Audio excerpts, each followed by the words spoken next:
Welcome back to the channel दोस्तों। तो railway की तरफ से एक बहुत बड़ी अपडेट आई है जिसमें वेटिंग टिकट को लेके बहुत से बदलाव किए गए हैं। तो अब उसमें क्या रहने वाला है, क्या वेटिंग टिकट अब नहीं रहने वाली है या फिर वेटिंग टिकट कंफर्म होने वाली है या वेटिंग टिकट वालों को कोई अलग से जगह मिलने वाली है, तो इसका प्रोसीजर क्या है क्या नहीं, सब मैं इस वीडियो में आपको डिटेल में बताऊँगा।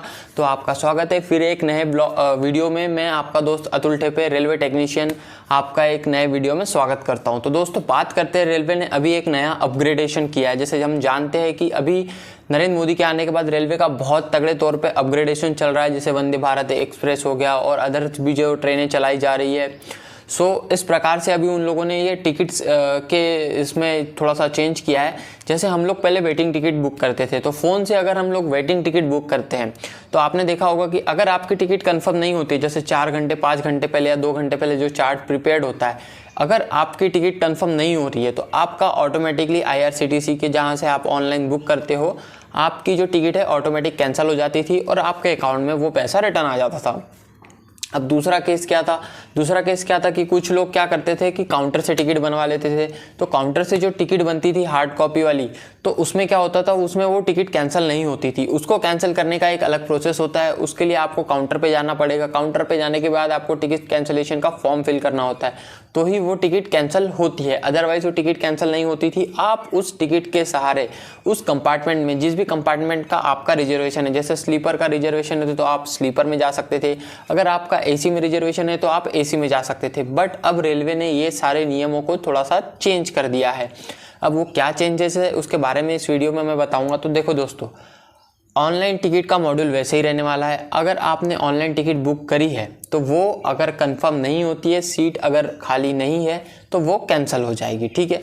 और अगर आपकी ऑफलाइन टिकट है, जैसे आपने स्टेशन से टिकट बना के रखी है, तो वो टिकट अब वैलिड नहीं रहेगी। वैलिड इन द सेंस, जैसे मान के चलते आपके पास 3rd AC का टिकट है और वो है waiting ticket, counter ticket. But अगर आप बोलो कि मुझे, अब मेरे पास तो वेटिंग टिकट है 3rd AC का, अब मुझे वेटिंग टिकट है तो मुझे जाने दो 3rd AC के कोच में, बट ऐसा अब अलाउ नहीं है रेलवे की तरफ से। आपके पास वेटिंग टिकट है तो आप एलिजिबल नहीं हो उस कोच में ट्रैवल करने के लिए।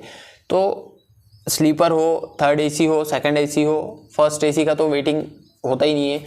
तो दोस्तों ऐसा है कि आप अब उस कोच में ट्रैवल नहीं कर पाओगे। अब रेलवे ने ऐसा क्यों किया? अभी बहुत सी सोशल मीडिया का ज़माना है, तो बहुत सी ऐसे वीडियोस वायरल हो रही थी कि हम भैया इतना पे कर रहे हैं रेलवे को, टॉयलेट्स कैसे है, यहाँ इतनी भीड़ है, वेटिंग वाले भी घुस जा रहे हैं, TT भी परेशान, RPF भी परेशान, रेलवे भी परेशान। इस चक्कर में रेलवे ने सीधा सा नियम उठा के रख दिया कि भैया देखो, आपका वेटिंग टिकट है तो आप इस कंपार्टमेंट में ट्रैवल नहीं कर सकते हो, आपका कंफर्म टिकट है तो आप ही ट्रैवल कर सकते हो। ये क्यों किया रेलवे ने किया है अपने पैसेंजर की सुविधाओं को बढ़ाने के लिए, एक अच्छी क्वालिटी का ट्रैवल एक्सपीरियंस देने के लिए और उनकी कंफर्टेबिलिटी के लिए रेलवे ने ये डिसीजन लिए है। तो अब यहाँ एक सवाल उठता है कि भैया अब ये लोग जाएंगे कहाँ, वेटिंग टिकट को कैसे कैंसिल करेंगे, अगर नहीं कैंसिल कर पा रहे तो फिर हम ट्रैवल करें कैसे, हमने तो पे किया है ना उस कोच के लिए। इस केस में रेलवे का कहना है, मेरा नहीं है, रेलवे का कहना है कि आप जो है आपको अनरिजर्व कोच में ट्रैवल करना अलाउ है। जैसे आपके पास स्लीपर का है, 3rd AC का वेटिंग टिकट है, तो आप सिर्फ और सिर्फ ट्रैवल कर सकते हो जनरल कोचेस में, आप उन रिजर्व कोचेस में ट्रैवल नहीं कर सकते हो। तो सोचो दोस्तों, इससे क्या इम्पैक्ट होगा, इससे जनरल कोचेस पे कितना लोड बढ़ेगा। वैसे ही जनरल कोचेस में जनरल की टिकट लेके बैठ के जगह, जनरल की टिकट लेने के बाद जगह नहीं मिलती है, तो सोचो अगर ये वेटिंग वाले भी आ गए, 3rd AC वाले, स्लीपर वाले, तो जनरल का कोच का क्या हाल होगा। ये तो आप मुझे कमेंट बॉक्स में बताओ, ये मैं नहीं गैस कर सकता। तो उन लोगों को उधर जाना होगा, नहीं तो फिर भैया अपना टिकट कैंसिल कराओ। और दूसरा जो मेजर अपग्रेडेशन किया है रेलवे ने, पहले क्या होता था, लोग 2-2 महीने 3-3 महीने से टिकट्स बुक करके रख लेते थे, बट अब रेलवे ने सिस्टम ख़त्म कर दिया है। आप सिर्फ 2 महीना पहले ही कोई भी डेस्टिनेशन का टिकट बुक कर सकते हो, ठीक है। उसके पहले आप 2-2 3-3 महीने पहले टिकट्स को बुक नहीं कर सकते हो। और तीसरा अपग्रेडेशन क्या किया है, अगर मान के चलते हैं कि भाई मेरा वेटिंग टिकट है और मैं चढ़ गया, तो भैया मैं तो जीत करूँगा, हम इंडियंस है, मेरे पास टिकट ऐसे कैसे नहीं जाने दोगे। तो भाई रेलवे ने पूरा पावर दे के रखा है TT को कि वो TT, आप भी जिस भी स्टेशन से बोर्ड हुए हो और जिस स्टेशन पे आप डिबोर्ड होने वाले हो, उस स्टेशन तक का फेयर चार्ज आपसे तो लेगा, उसके साथ पे कोचेस के हिसाब से, general, 3rd AC, 2nd AC के हिसाब से आप पे पेनल्टी भी बैठेगी।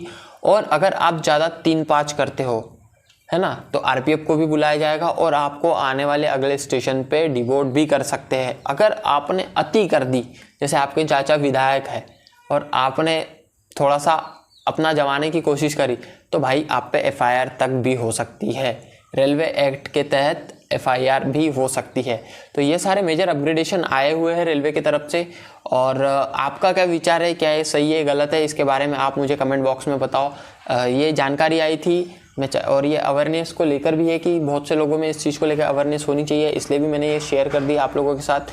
सो अगर आपसे मेरी एक विनती है, अगर आप नए हो तो प्लीज़ मेरे चैनल को सब्सक्राइब करो, इस वीडियो को लाइक करो और अपने दोस्तों के साथ शेयर करो। और अगर आपका कोई भी डाउट हो एग्ज़ाम से रिलेटेड या फिर अदर भी कोई चीज़ों से रिलेटेड, रेलवे से रिलेटेड, तो मुझे कमेंट बॉक्स में पूछो, मैं उसका तुरंत रिप्लाई देता हूँ। और मुझे इंस्टाग्राम पे भी फॉलो कर सकते हो, मेरी आईडी है ठेपे अतुल के नाम से, जहाँ बहुत से लोग मुझे कॉल पे भी बात करते हैं, उनका कोई डाउट हो तो वहाँ पर भी मैं उन लोगों से बात करता हूँ और हेल्प करता हूँ बेसिकली इस चैनल के माध्यम से। और मेरा कंटेंट के बारे में बता दूँ, मैं कोई भी ऐसे फेक कंटेंट नहीं बनाता हूँ। अगर कोई यूज़फुल जानकारी हो, रिलेटेड हो, तो ही मैं वीडियोस बनाता हूँ। और मेरी वीडियो बहुत छोटी होती है, 5 से 6 मिनट की, जिसमें सिर्फ काम की बात होती है और आखिरी में मैं आपको सब्सक्राइब करने को बोलता हूँ। तो अगर आपको यहाँ तक अगर आए हो, आपको ये वीडियो अच्छा लगा हो, तो प्लीज़ इस वीडियो को लाइक और चैनल को सब्सक्राइब कर दो। तो मिलते हैं नेक्स्ट वीडियो में, तब तक के लिए अपना ध्यान रखें और अपने परिवार को खुश रखिए।